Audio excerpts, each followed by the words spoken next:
चिश्ती साहब, एक तो मैं उसी की जो है रहनुमाई चाहूँगा कि आज का दौरा जो है सऊदी अरब का वो बड़ा अहम समझा जा रहा है और इसमें पाकिस्तान और सऊदी अरब के दरमियान ये कहा जा रहा है कि बड़ा दफाई मुआहदा भी हो सकता है और न्यून सिटी जो है उसकी भी हिफाजत जो है ऑफर हो सकती है। दूसरा सर, इस पर भी रहनुमाई कीजिएगा। दूसरा, चीन के साथ हमारे जो ताल्लुकात हैं उसमें कोई शक नहीं कि आहनी दोस्ती है। इसमें सदर पाकिस्तान भी वहाँ पर हैं, उन्होंने J-10C जो कम्प्लेक्स है उसका भी दौरा किया और ये भी खबरें आ रही हैं कि पाकिस्तान अब अपनी जो फ़ज़ाई क़ुव्वत है उसमें मज़ीद इजाफा करेगा और जो हमें ऑफ़र की जा रही थी J-35 की, उसकी तादाद भी बढ़ाएगा। सर, इसमें कितनी हकीकत है? सर जी, पहला जो आपने कहा कि सऊदी अरब हमें ऑफर करेगा, देखिए अभी तो ये ज़ाहिर टेबल पर होगा, अगर प्राइम मिनिस्टर गए हैं तो वहाँ पर ये नेगोशिएट होगा। लेकिन फिर मेरे पिछले सवाल के जवाब में आप कनेक्ट कर लें कि विक्ट्री हैज़ वैल्यू। जब आप फातेह होते हैं तो दुनिया आपके साथ कनेक्ट करना चाहती है। मैं पाक फ़िज़ाइया के बारे में कह सकता हूँ, दर्जनों ऐसे मुल्क हैं और फ़िज़ाइया हैं मुख्तलिफ एयर फोर्सेज दुनिया की जो पाक फ़िज़ाइया से कनेक्ट करना चाहती हैं for training, for collaboration, for support, maintenance, जहाज़ खरीदने में। मैं ओवरऑल बात कर रहा हूँ कि क्योंकि आप रेलिवेंट हैं, तो अभी ये वक्त आने पे पता लगेगा कि सऊदी अरब के कितने हम रेलिवेंट हैं। कैपेसिटी वाइज तो आपने नोट किया होगा, कतर का जो हमने फुटबॉल वर्ल्ड कप हुआ था उसमें पाकिस्तान ने सिक्योरिटी दी थी, तो कैपेबिलिटी वाइज हमारा कोई शक नहीं है। इतबार लोगों को हो गया इंशाल्लाह, अब सिर्फ एग्जीक्यूशन पार्ट है, वो चाहे सऊदी अरब करे या कोई और मुल्क करे, we will wait and C.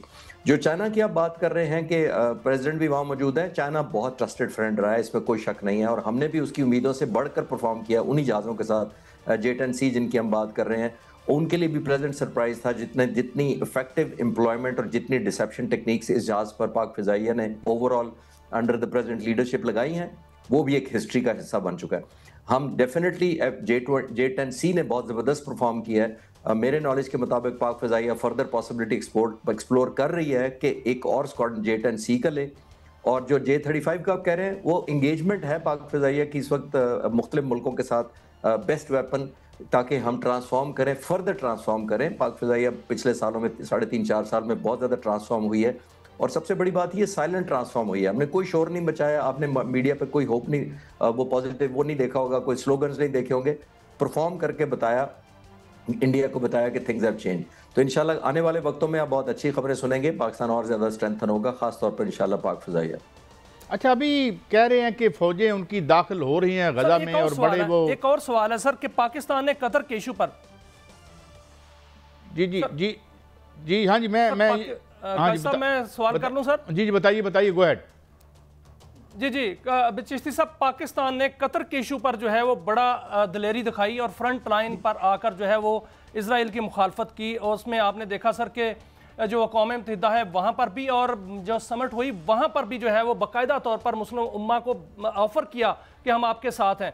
Sir, इसमें यह फरमाइएगा कि इस पूरे सिनेरियो में पाकिस्तान जिस तरह सामने आया है, क्या इजराइल हमें इस पर जो है वो मोहतात होना चाहिए कि इजराइल भारत की जानिब से भारत के साथ मिलकर दोबारा कोई साजिश कर सकता है, दोबारा कोई शरारत कर सकता है और हमें मोहतात भी होना चाहिए और तैयार भी रहना चाहिए? शाहिद साहब, मैं अपनी सर्विस के दौरान और सर्विस के बाद वाले सारे वाक़यात को अगर 40-45 साल को देखूं तो इजराइल ने हमारा लिहाज कभी भी नहीं किया। पहली बात तो ये है, उसके बस में नहीं है कि जो वो कर गुजरे, और बस में सिर्फ उसी वक्त वजह से नहीं है जो मैंने पिछले सवाल के जवाब में अर्ज़ किया था कि आपके अल्हम्दुलिल्लाह हमारे पास कैपेबिलिटी है, हमने एक न्यूक्लियर वेपन है, हमारे पास वेपन्स ऐसे हैं, हमारे पास आर्म फोर्सेज ऐसी हैं, ख़ासतौर पर एयर फोर्स, जिसका उनको 1967 में और 1973 अरब इसराइल वॉर में याद होगा। आज तक इसराइल के 5 जहाज हवा में तबाह हुए हैं जब से इसराइल बना है पिछले 78 सालों में, पांचों के पांचों पाकिस्तानियों ने गिराए हैं। अगर आपको मैं और ज़्यादा हिस्ट्री में ले जाऊं तो आप आइजन वाइसमैन एक एयरफोर्स के चीफ थे इसराइल के और बाद में वो उनके प्रेसिडेंट भी बने इसराइल के। उन्होंने अपनी किताब में हमारे एयर मार्शल नूर खान साहब जो 1965 में एयरफोर्स के चीफ थे और जिस तरह वो लड़े थे, वो अपनी किताब में क्या लिखते हैं, ये सब कुछ आपको उनके एक लाइन जो मैं अभी बोलूँगा वो उससे समझ आ जाएगा कि हमारी प्लेसिंग क्या है और इसराइल हमारी तरफ क्यों इस तरह नहीं इतनी जल्दी आसानी हमें टारगेट नहीं करता। आइजर वाइसमैन ने कहा था एयर मार्शल नूर खान के बारे में, Noor Khan is a formidable person and I am glad that he is Pakistani not an Egyptian. Oh my god, अच्छा, यानी दूर हैं वो उनके महाज से, यानी ये उन्होंने कहा। इजराइल के एयरफोर्स चीफ और जो सदर हैं वो ये कह रहे हैं कि मैं शुक्र करता हूं या खुश हूं कि ये इजिप्शियन नहीं है और पाकिस्तानी है, यानी ये मेरा दुश्मन नहीं है। तो हमारी और दुश्मन किस वजह से नहीं है, जो घबराहट क्यों होती है, एक कैपेबिलिटी और एक रिजॉल्व, उसी को हमें कनेक्ट करना पड़ेगा। अगर सिर्फ कैपेबिलिटी हो तो रेजोल्यूशन ही पास होती ना, जो आज हो रही है। उनको पता था कि हिट बैक भी करेगा।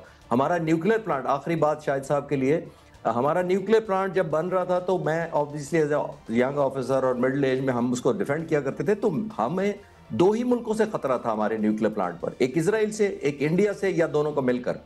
तीसरा हमें कोई किसी से थ्रेट नहीं था। तो कभी कामयाबी इसलिए उनको नहीं हुई और जरूरत भी नहीं उनकी हुई कि हिट बैक करने की, जो हमारा था ना कि अगर आप मेरे नाक से खून बहाएंगे तो सर आपका भी फटेगा। तो जब ये आप मैसेज दे देते हैं तो दुनिया आपके साथ और तरह बिहेव करती है। जब आप कहते हैं मैं आपका सर फाड़ूंगा और आप मुझे बुरा भला कहेंगे, तो फिर कीमत तो कोई भी लेने को तैयार हो जाता है।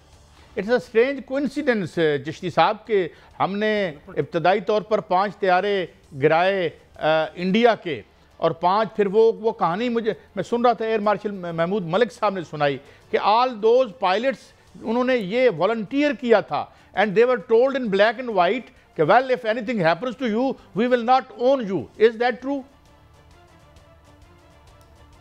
एब्सोल्युटली जी। कायद साहब, जो हमारे पायलट्स ने 73 अरब इसराइल में, वो एयर डिफेंस कंट्रोलर्स को भी ट्रिब्यूट जाता है, उन्होंने भी वॉलंटियर किया था। और जब उन्होंने रेस किया था, जुल्फ़िकार अली भुट्टो साहब प्राइम मिनिस्टर थे उस वक्त, जाहिर है हम ओपनली अफोर्ड नहीं कर सकते थे इसराइल को या अमेरिका को कन्फ्रंट करना। उस वक्त इन पायलट्स को कहा गया था कि अगर आप जाएंगे तो आप ज़ाती हैसियत में जाएंगे, नंबर 1।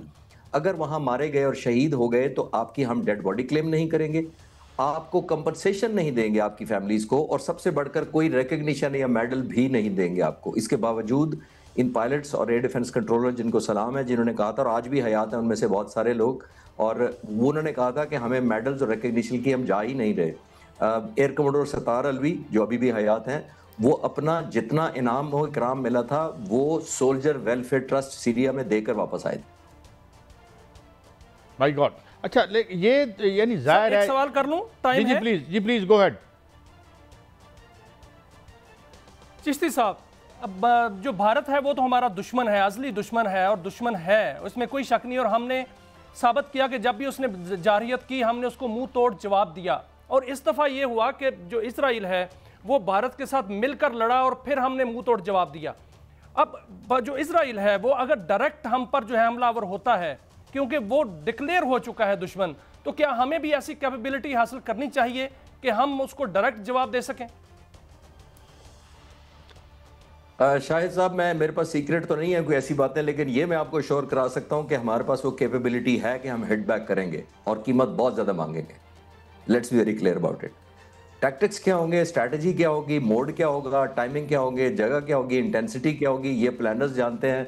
मैं आपको ये श्योर करा सकता हूँ कि हमारे पास, और ख़ास तौर पे मैं पाक फ़िज़ाइया की नॉलेज की वजह से या थोड़ी जो मुझे एक्सेस मिलती है उसकी वजह से मैं कह सकता हूँ कि हमारी बहुत ज़बरदस्त कैपेबिलिटी है। इसराइल को किसी गलतफहमी में नहीं रहना चाहिए कि हम कहाँ से अटैक करेंगे, किस वक्त करेंगे। उनको नहीं पता लगेगा कि हमने कैसे कम बैक किया है। तो यही प्राइस है जो इसराइल को पता है, जिसकी वजह से हमारी तरफ वो मुँह नहीं लगाएगा इंशाअल्लाह ताला। एक और बड़ी मैं इंपॉर्टेंट सवाल पूछना चाहता हूँ, ये मैं आप कोट कर रहा हूँ हमारे जो नोटेड इकोनॉमिस्ट हैं डॉक्टर कैसर बंगाली, डॉक्टर अकबर जैदी, शायद नेट पे पढ़ा हो, आपकी नज़र से गुजरा हो, कि अब पॉलिसी ये है कि सिंस अब मिलिटरीली तो हम उनके हाथों से निकल गए, और अभी जो साबित कर दिया हमने कि भाई हम अब जो काविश है वो ये है कि ये जो सिंडिकेट है, इंटरनेशनल फाइनेंशियल सिंडिकेट, जिसे हम बड़े चुभते हैं, कि इन्हें इकोनॉमिकली क्रिपल कर दो। Do you think we have capability to get rid of all those inside जो हमारे अंदर जो हमारे दीमक है, so that we could survive that and emerge as a dignified and self-reliant nation? देखिए काजी साहब, एज ए फॉर्मल एयरमैन मैं आपसे ये गुजारिश कर सकता हूँ कि जितना मैंने कहा विद ह्यूमिलिटी एंड प्राइड कहा जो एयरफोर्स के बारे में था, और अगर मुझसे कोई पूछे कि आपकी कोई सॉफ्ट बैली है, कोई ऐसा एरिया है जहां आप कमजोर हैं, जहां दुश्मन आपको एक्सप्लॉइट कर सकता है, तो एब्सोल्युटली इकोनॉमिकल कंडीशन है हमारी। क्योंकि मिलिटरीली तभी आप सपोर्ट कर सकते हैं सारे वेंचर को जब आप इकोनॉमिकली भी स्ट्रांग हो। ये हमारा वीक एरिया है। हमें पॉलिसी मेकर्स को, लीडरशिप को सस्टेन करने के लिए कि हमारा पंच यही रहे, हमारा रिजॉल्व यही रहे, हमारी कैपेबिलिटी यही रहे,